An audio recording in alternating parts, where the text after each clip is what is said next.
नमस्कार।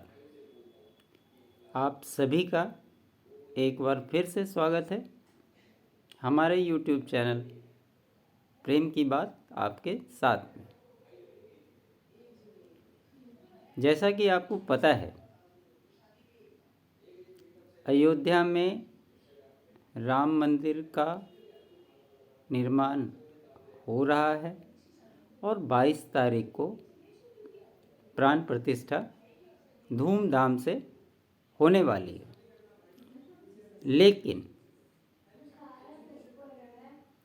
आज बात करने जा रहे हैं दो ऐसे महान व्यक्तियों की। अगर वो नहीं होते तो आज राम मंदिर का निर्माण भी नहीं होता, क्योंकि इनकी जो भूमिका अयोध्या में जुड़ी हुई है, इसे भुलाया नहीं जा सकता।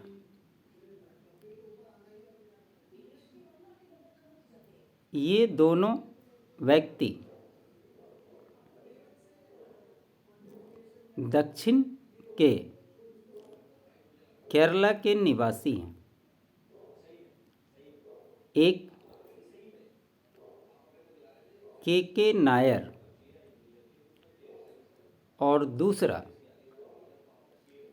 के मोहम्मद। अब मैं जब बात कर रहा हूँ कि इनकी भूमिका इस राम मंदिर से कैसे जुड़ी हुई है और इन्होंने अपना क्या योगदान दिया, तो इनके बारे में आपको मैं थोड़ा जानकारी दे रहा हूँ। के नायर जो थे, इनका जन्म केरला के कुट्टानकोडु विलेज में 1907 में हुआ था। इनकी शैक्षणिक पढ़ाई के बाद ये लंदन चले गए थे और 21 साल की उम्र में इन्होंने बैरिस्टर की डिग्री लंदन से हासिल की थी। ये मलयाली आईसीएस ऑफिसर थे उस समय में। आज के समय में जो आईएएस ऑफिसर होते हैं, उस समय में आईसीएस ऑफिसर हुआ करते थे, और ये मलयाली पहले आईसीएस ऑफिसर थे। ये इनके बारे में कहा जाता है कि he was the first ICS officer जिन्होंने देश के प्रथम प्रधानमंत्री जवाहरलाल नेहरू के आदेशों को नहीं माना था, ठुकरा दिया था। ऐसा क्यों, मैं बताता हूँ आपको। 1945 में इनकी जब पढ़ाई पूरी हो गई, 1945 में ये उत्तर प्रदेश कैडर में लाए गए और 1 जून 1949 को ये फैज़ाबाद के डीएम जिलाधिकारी बनाए गए।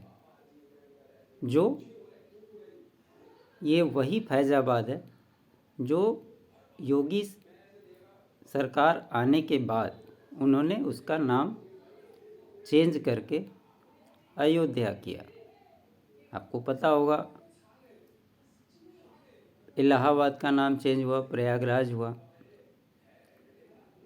तो अभी के वर्तमान समय के अयोध्या के ये डीएम उस समय थे। 22 और 23 दिसंबर 1949 को जब राम जन्मभूमि पे राम विग्रह प्रकट हुआ, उस समय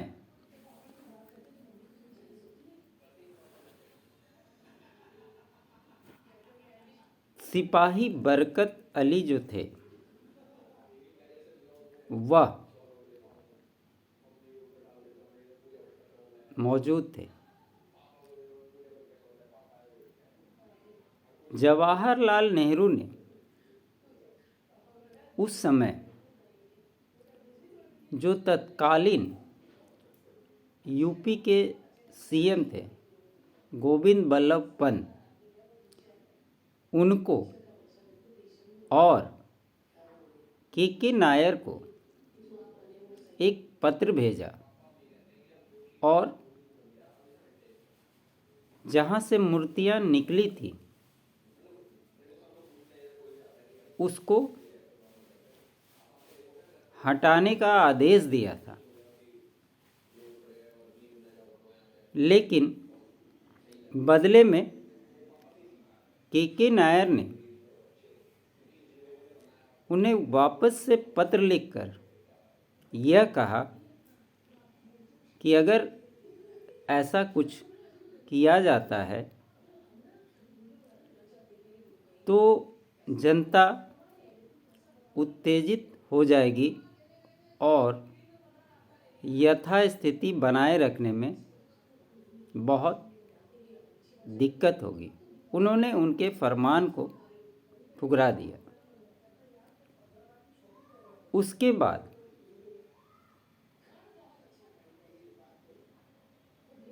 नेहरू जी ने रिपोर्ट मांगा और वहाँ पर जो हिंदू थे, हिंदू कौन थे, वहाँ जो साधु थे, उनको हटाने की बात की, लेकिन उसी समय में मुस्लिम पक्ष जो थे वो वहाँ मस्जिद का दावा करके एक अप्रिय स्थिति उत्पन्न करने की कोशिश कर रहे थे। के नायर ने मुस्लिमों को 500 मीटर दायरे में आने से रोक दिया था। उस समय सीएम गोविंद बल्लभ पंत ने कहा कि वहाँ जो भी हिंदू हैं उनको आप वहाँ से हटाएं, लेकिन नायर साहब ने मना कर दिया। 22 दिसंबर 1949 को पूजा की इजाज़त दे दी। उन्होंने किसी की नहीं सुनी। के नायर को नेहरू जी ने उनके पद से हटा दिया। के नायर क्योंकि खुद बैरिस्टर थे, वो कोर्ट में गए, उन्होंने अपना केस खुद लड़ा। कोर्ट ने उनके फेवर में फैसला सुनाया और वो दोबारा से अयोध्या के डीएम बन गए और अपने पद पे स्थापित हो गए। आप के नायर की वाइफ शकुंतला नायर जो थी, उस समय हिंदू महासभा के टिकट से चुनाव लड़ी और यूपी विधानसभा में पहुंचने वाली एकमात्र महिला सांसद बनी। उसके बाद के नायर ने इस्तीफा दे दिया अपने पद से। 1962 में चौथी लोकसभा में के नायर और शकुंतला नायर दोनों ने भारतीय जनसंघ से चुनाव लड़ा और दोनों जीतकर लोकसभा पहुंचे। आपातकाल के दौरान इन्हें और इनकी पत्नी को गिरफ्तार भी किया गया था।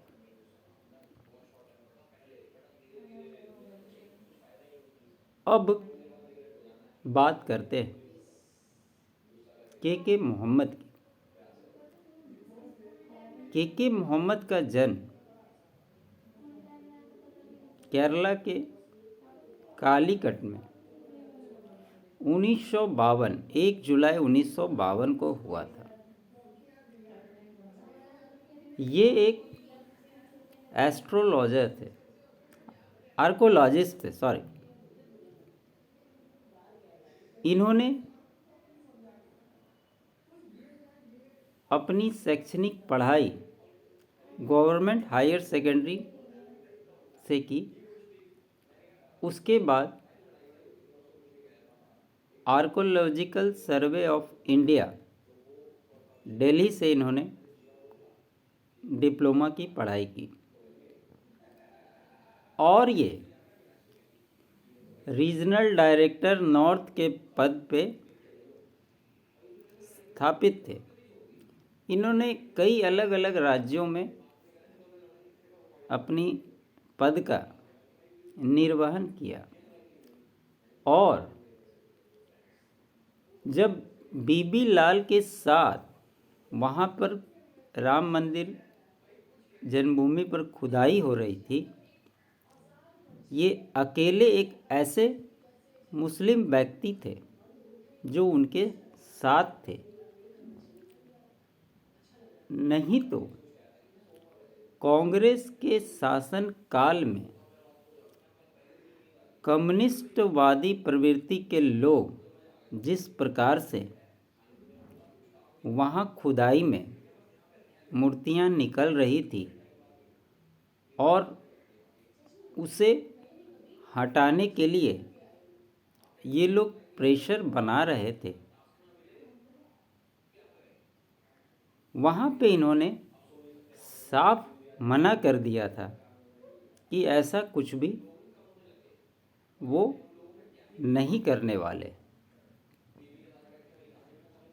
बाद में इन्होंने अपनी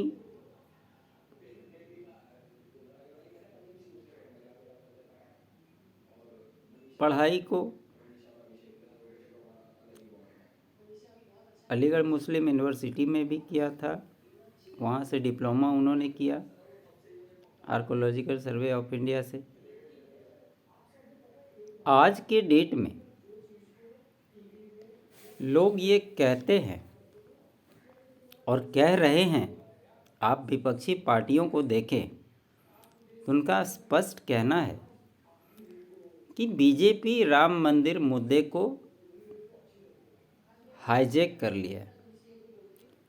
अब आप समझिए कि जो 1949 में जिस प्रकार से मंदिर की खुदाई से लेकर और उसमें के नायर की भूमिका को अगर आप देखें, अगर इन्होंने उस समय गलत डिसीजन लिया होता तो आज जो मंदिर बन रहा है, बन गया है, ये कभी नहीं बन पाता। इससे ये स्पष्ट दिखता है कि कांग्रेस आज ही नहीं, नेहरू काल से ही मंदिर को बनाने से रोकने के लिए अपनी पूरी कोशिश लगा दी थी। और आज की जो नेहरू की कांग्रेस है वो कोई अलग नहीं है, वो भी उसी ढर्रे पे चल रही है। आज समझ में आता है क्यों कांग्रेस के बड़े बड़े नेता निमंत्रण मिलने के बाद भी 22 तारीख को नहीं जा रहे हैं। उनकी मानसिकता स्पष्ट तौर पे दिखा रही है कि जो काम पहले नेहरू के शासन काल में हुआ वही काम आज की कांग्रेस कर रही है। कांग्रेस कहती है कि बीजेपी इसका राजनीतिकरण कर रही है, इसका राजनीतिक लाभ लेना चाह रही। अगर बीजेपी राजनीतिक लाभ ले भी रही है तो इसमें दिक्कत क्या है? उन्होंने उसके पीछे अपने लंबे कालखंड को लगाया है। बीजेपी ही एक ऐसी पार्टी है जिसने राम मंदिर मुद्दे को शुरू से प्रमुखता से उठाया है। और आज जब मंदिर का निर्माण हो रहा है कोर्ट के आदेश से ही सही, तो उसका क्रेडिट वो क्यों नहीं लेगी? आपको एक चीज़ और पता होना चाहिए, के नायर का म्यूज़ियम भी अयोध्या में बनने जा रहा है। मुझे लगा ये हर किसी को जानने की आवश्यकता है कि इन दो शूरवीर ही कहेंगे हम उनको, जिन्होंने उस समय में अपने उपयोगिता को साबित किया, और उन्हीं की देन है कि आज राम मंदिर बन रहा है। आप लोगों को भी यह चीज़ जानना चाहिए था, इसलिए मैंने इन बातों का विश्लेषण आपके सामने किया। और कांग्रेस के चरित्र को भी अच्छे से समझना चाहिए। बहुत बहुत धन्यवाद। जितना हो सके इसे शेयर करें, लोगों तक पहुंचाएं।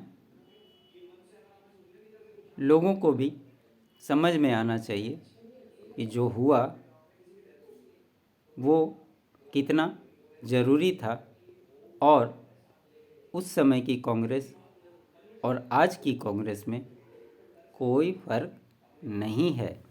बहुत बहुत धन्यवाद।